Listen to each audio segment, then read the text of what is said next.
School থেকে এসে drawing খাতা নিয়ে বসে পড়লি যে? কে স্কুলে একটা এলিফ্যান্ট ড্র করে নিয়ে যেতে বলেছে, ও বুঝতেই পারছি না। ও এই ব্যাপার, দাঁড়া আমি তোকে সহজ করে দেখিয়ে দিচ্ছি। প্রথমে আমরা একটা বড় করে এইচ এঁকে নেব, তারপর তার ওপরে আই লিখে নেব। তারপর আমরা এই দুটো লেটারের মাধ্যমেই এলিফ্যান্টটা কমপ্লিট করব। যাতে আমরা স্টার্টিং পয়েন্টটা বুঝতে পারি তার জন্য আমি এটাকে রেড কালার দিয়ে হাইলাইট করে দিলাম। এরপর আয়ের ওপর দিয়ে কান একটা বড় এঁকে নেব।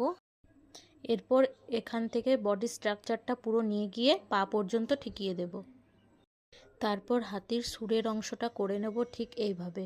তারপর লাস্টে একটা ভি দিয়ে সুরটা জয়েন করে নেব এবং নিচে একটা লাইন টেনে আর একটা পা জুড়ে দেব। তারপর দুটো ছোট ছোট এলের মাধ্যমে, একটা সোজা এবং একটা উল্টো এলের মাধ্যমে দুটো পা করে লেজটা করে ছোট্ট একটা চোখ এঁকে নেব এবং হাতির একটা দাঁত এঁকে নিলেই প্রায় কমপ্লিট। এইবার শুধু পায়ের যে নখগুলো হয় সেটা করে নেব। তারপর আমাদের ছোট্ট সোনাদের জন্য একটা এলিফ্যান্ট ড্রয়িং তারা করে ফেলতে পারবে খুব সহজেই। আমি তো আমার বাচ্চাকে শিখিয়ে দিয়েছি, তোমরাও চাইলে শিখিয়ে দিতে পারো।